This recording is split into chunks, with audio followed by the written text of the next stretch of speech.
పరధర్మంలో బ్రతుకుతున్న ప్రజల్ని స్వధర్మం వైపు ఆలోచించమని కోరుతున్నాం. పరాయీకరణ చెందిన వారిని స్వరాజ్యం కోసం పోరాడమంటున్నాం, స్వశక్తిగా పోరాడమంటున్నాం, స్వంత కాళ్ల మీద పార్లమెంటుకి అసెంబ్లీకి పోదామంటున్నాం. ఈ ఓట్లు మనై, ఓటు అనే ఖడ్గం అంబేద్కర్ ఇచ్చాడు.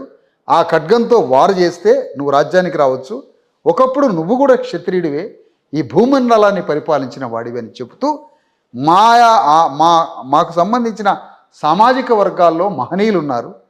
తెలంగాణకు వస్తే పండగ సాయన్న ముదిరాజు ఉన్నాడు, గౌడ కులానికి వస్తే సర్దార్ సర్వాయి పాపన్న గౌడ్ ఉన్నాడు, పద్మశాలిలకు వస్తే కొండా లక్ష్మణ్ బాపూజీ ఉన్నాడు, ఆదివాసీలకు వస్తే సమ్మక్క సారలక్కలు యుద్ధం చేసిన వాళ్ళు ఉన్నారు, గొల్ల కురుమలకు వస్తే దొడ్డి కొమరయ్య ఉన్నాడు, చాకలి కులానికి వస్తే చాకలి ఐలమ్మ ఉన్నది.